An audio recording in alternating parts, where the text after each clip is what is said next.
How Coca-Cola became a successful soft drink company. Everyone here is well versed in the concept of Coca-Cola and its many variations. If we're going to consume a soft drink outside, 9 times out of 10 it's going to be from this beverage company. In the decades prior to the rise of software behemoths and e-commerce powerhouses, its widespread adoption in the late 20th century allowed it to have a firm grip on the international market. But you don't realize that the origins of it all were never what they were supposed to be. You have witnessed this company's prosperity but have never bothered to learn more about its origins. How did Coca-Cola become so successful? Who made Coca-Cola successful? To find out, stay tuned to Success Stories, and without any further ado, let's get started. In the late 19th century, cocoa leaves and cola nuts were utilized to create what would become the world's most popular soft drink, Coca-Cola. John Stith Pemberton of Columbus, Georgia, developed the product and marketed it as a medicinal beverage, but he had initially meant it as a patent medication. On May 8, 1886, Coca-Cola was introduced to the public for the first time at Jacob's Pharmacy in Atlanta, Georgia. At the time, people in the United States generally thought that carbonated water would be beneficial to their health, and Pemberton claimed that this new beverage could cure anything from morphine addiction to dyspepsia to nerve disorders to migraines and even impotence. Frank M. Robinson, Pemberton's bookkeeper, is credited with coming up with the names for the products and the design of the logo. John ditched Robinson and went alone to produce, advertise, and sell Coca-Cola. Pemberton's heirs sold the Coca-Cola formula and trademark to an American businessman named Asa Griggs Candler in 1889. Candler intended to market and sell Coca-Cola as a soft drink. Formed by Candler in 1892, the Coca-Cola Company was first based in Atlanta. When Mr. Candler was in charge, Coca-Cola started showing up in soda fountains all over the country, not just in Atlanta. Coca-Cola had reached all 50 states by 1895. The original advertisement for Coca-Cola simply stated, Coca-Cola. It was scrumptious, revitalizing, and exhilarating. Coca-Cola had captured almost 60% of the market by 1948. The Trust Company of Georgia, founded by Ernest Woodruff, acquired the business in 1919. The introduction of new competitors like Pepsi in the 1970s and 1980s caused the Coca-Cola Company's market share to drop to 21.8% by 1984.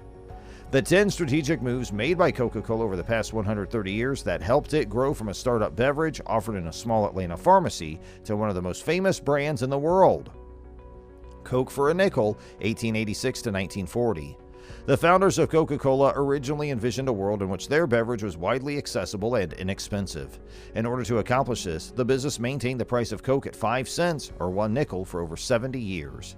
After 2 wars and the Great Depression, Coca-Cola argued that the best way to increase exposure to its product was to make it cheap to everyone. Rising consumer demand resulted in a rise in the price, which in turn encouraged bottlers to stock up on syrup. The first sample coupons created in 1894. Despite its widespread popularity in the South and Southeast, few people outside of those regions knew that Coca-Cola even existed.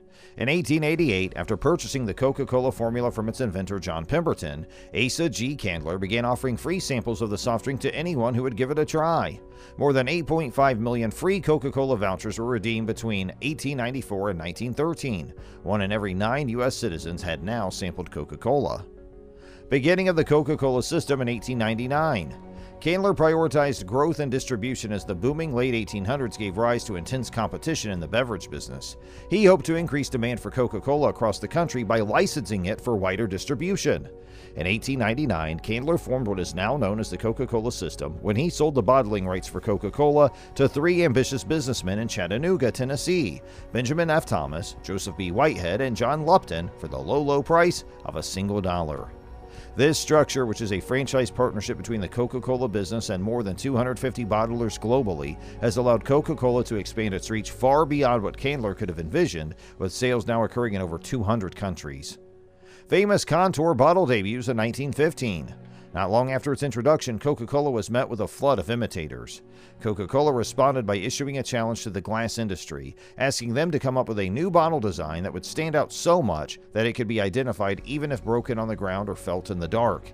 The Roots Glass Company designed what is now known as the Contour bottle for Coke in 1915, drawing inspiration from the shape of a cocoa pod.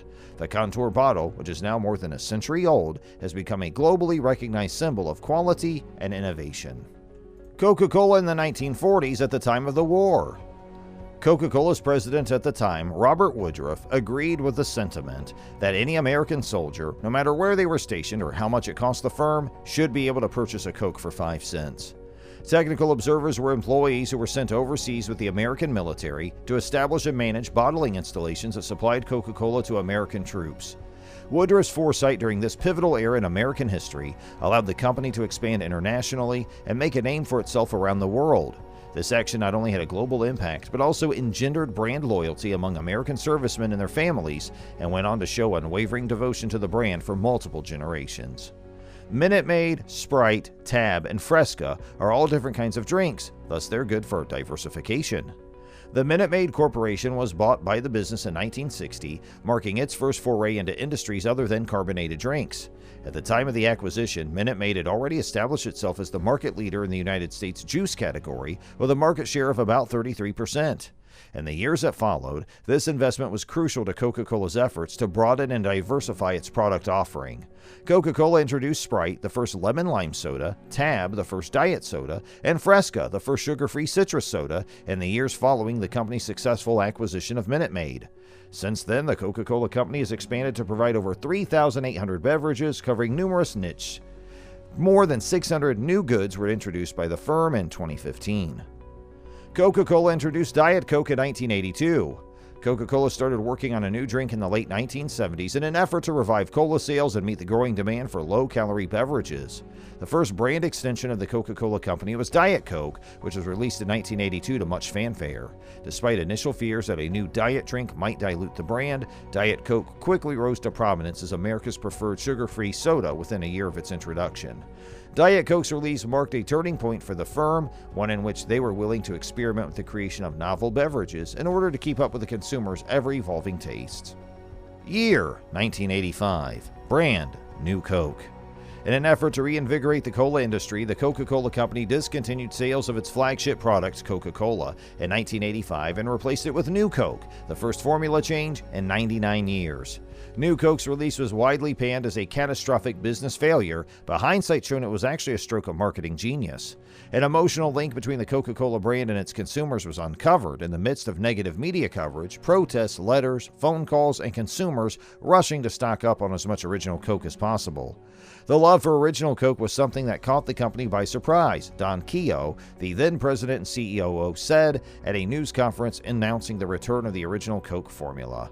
As soon as the original recipe for Coca-Cola Classic was reinstated, it once again became the most popular soft drink in the United States. Transformation into a full-service beverage enterprise.